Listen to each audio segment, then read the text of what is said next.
చాలా మీరు ఒక పాట మీది వినాలనుంది. ఎందుకంటే మీరు బా పాడతారని తెలుసు. 2010వ సంవత్సరమో, 11వ సంవత్సరమో కొంతకాలం మనం కలిసి పనిచేసాం. కరెక్ట్. అది మీరు గుర్తు చేసే వరకు క్షమించాలి, నాకు గుర్తు రాలేదు. అయ్యో! బట్ ఇప్పుడు గుర్తొచ్చింది. సో ఒక పాట మీ గొంతులో వినాలనుంది. యాహ్! అండి. గుర్తు చేసే వరకు అంటే మన జర్నీని మనం ఒకసారి వెనక్కి తిరిగి సింహావలోకనం అనుకోవచ్చండి. సింహావలోకనం. అదే అనుకోవచ్చండి. అలా అనుకుంటే కనుక ఒక రూమ్‌లో ప్రొఫెషనల్‌గా వర్క్ కోసం పనిచేసిన మనిద్దరం ఈరోజు మీరు నన్ను ఇంటర్వ్యూకి పిలవటం అనేది ఒకలాంటి ఒక తెలియని గ్రాఫ్ తీసుకుంటే కనుక ఇలాగ పైకి చూపించినట్టుగా అనిపిస్తుంది నాకది. చాలా అది అలా మీ గొప్పతనం అలా అనడం. బికాజ్ మీరు సంగీతం మాత్రం చాలా బాగా మీకు పట్టుందని ప్రూవ్ చేశారు ప్రపంచానికి. Thank you. సో ఒక చిన్న పాట ఏదైనా మీ ఇష్టం. బహుశా హనుమాన్ సినిమాలోదే మీరు చేసిన పాట. హనుమాన్‌లో అందరూ దేవుడికి బాగా చేశారు, దేవుడు బాగా చేశారు. నేను చేసిన బ్యాక్‌గ్రౌండ్ స్కోర్‌లో విలన్ బ్యాక్‌గ్రౌండ్ స్కోర్ నాకు చాలా ఇష్టం అండి యాక్చువల్లీ. అవునా? స్వామి చేసింది ఆబ్వియస్లీ ఇష్టపడుతూనే చేశాను. అందరికీ తెలియంది ఏంటంటే పుల్లమ్మ పిల్ల నాకు చాలా ఇష్టమైన సాంగ్ ఇందులో. ఒక్కసారి పాడరా? అన్ని భగవంతుడికి బాగా చేసామంటే కనుక నేను పుల్లమ్మ పిల్ల కూడా చేసింది నేనే. చాలా బాగా చేశారు పూలమ్మ పిల్ల. ఇన్ఫాక్ట్ అది వినంగానే జింక్ చక్క జింక్ ఆ మ్యూజిక్ ఉంది. అది వినంగానే నాకు ఎందుకో సార్ గుర్తొచ్చారు, కిరమణి సార్. అది దీనికి నేను క్రెడిట్ ఇవ్వాలి అంటే కనుక ప్రశాంత్ సార్కి ఇవ్వాలండి. ఎందుకంటే నా వాయిస్ నాకు ఇష్టం లేదు పెట్టడం. నేను I have been trying few different vocals అనమాట. రకరకాల వోకల్ టెక్స్చర్స్ అన్ని ట్రై చేస్తున్న టైంలో ప్రశాంత్ సార్ వచ్చి మీ వాయిస్ ఉంచుతారో ఉంచరా, మీ వాయిసే కావాలి ప్రత్యేకంగా ట్రాక్ ఇచ్చే బలవంతంగా పెట్టారు నాది. నేను నచ్చదేమో ఎవరికి అనుకున్నాను, బట్ అనూహ్యంగా స్పందన వస్తుంటే అసలు నిజంగా చాలా సంతోషంగా ఉంది అది పాడాలంటే కనుక.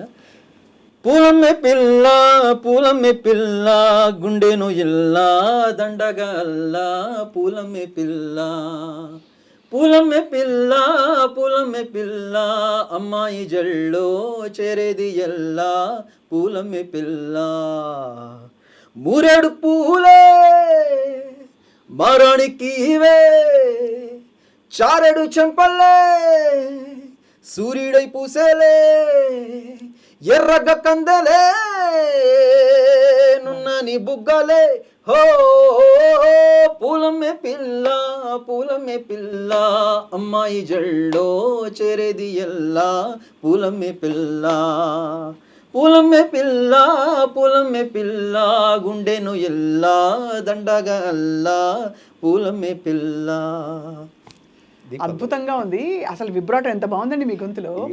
మీరు పాడుతుంటే ఎక్కడో ఏ వాయిస్ మీకు కరెక్ట్గా ఉంటుందో పట్టేశారు. ఈ మధ్య కాలంలో ఈ వాయిస్ టింబర్కి చాలా డిమాండ్ ఉంది. అయ్యో, నా ప్రాబ్లం ఏంటంటే నేను ఇమిటేట్ చేస్తానండి వోకల్స్ని. అంటే ఈ పాటకి వీళ్ళు పాడితే బాగుంటుంది అని అనుకుంటే కనుక ఆ వాయిస్ని I will try to imitate. So దానివల్ల ఏమవుతుందంటే మీకు ఎఫెక్ట్ వచ్చేస్తుంది, కావాల్సిన ఇంపాక్ట్ అయితే వచ్చేస్తుంది. మీరు పూలమ్మే పిల్ల అని అందంగా పాడితే అదోలా ఉంటుంది. పూలమ్మే పిల్ల అంటే అది వేరేగా ఉంది. ఇప్పుడు సే ఫర్ ఎగ్జాంపుల్ ఇప్పుడు ఇది పాడాను కదండి, నాకు వచ్చేటప్పుడు నా ప్రాబ్లం ఏంటో చెప్తాను మీకు నేను.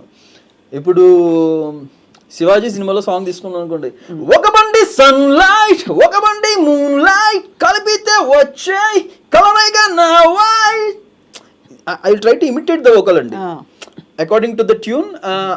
I will try to imitate. So నా ఒరిజినాలిటీ ఇది అని చెప్పుకోవడానికి నాకంటూ ఏమీ లేదు బేసికల్లీ. లేదు, యాక్చువల్లీ మీరు అంటున్నారు కానీ మీ టెక్నిక్ అది టెక్నిక్ మీరు అంటున్నది. ఇమిటేషన్ అని సరే పెట్టచ్చు, బట్ అదొక టెక్నిక్ మీరు పాడుతున్నది.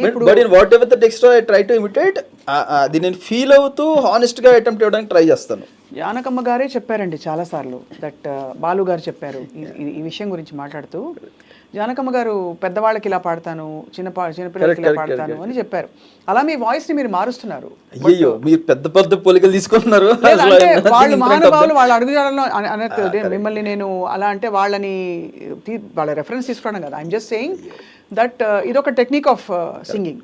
మీరు కచేరీలు చేసి బహుశా మీరు స్వతహాగా గౌరహరి మాత్రమే పాడే పాటలు పాడితే మేబీ బహుశా డౌన్ ద లైన్ నాకు 4-5 years నేను నిజంగా సింగింగ్ మీద కాన్సన్ట్రేట్ చేస్తే I might found my original tone. అవును, ఏమో. ఇప్పుడు వాణిజ్యరామ్ గారి పాటలు పాడతారు చాలా మంది, లతా గారి పాటలు పాడతారు స్టేజ్ మీద. వాణిజ్యరామ్ గారి పాటలు పాడినప్పుడు తెలి మనసు కరిగింది తలుపు తీయనా ప్రభో ఇలా గొంతు వణికింది పిలుపు నీయనా ప్రభో, ఇది ఆవిడ టింబర్, కరెక్ట్ కరెక్ట్ ఇది నా టింబర్ కాదు. కరెక్ట్ కరెక్ట్ నేను పాడితే ఇంకోలా పాడొచ్చు, బట్ ఈవిడ పాట నేను స్టేజ్ మీద పాడాలంటే అమ్మగారి పాట దానికి దగ్గరగా అందరూ ఎక్స్పెక్ట్ చేస్తారు. ఫ్యాంటాస్టిక్. అసలు నాకు ఇక్కడ మైక్ ఉంటే రికార్డ్ చేయాలనిపించింది. లేదు అంటే అది, కానీ మీరు ఎఫెక్టివ్గా ట్యాప్ చేశారు.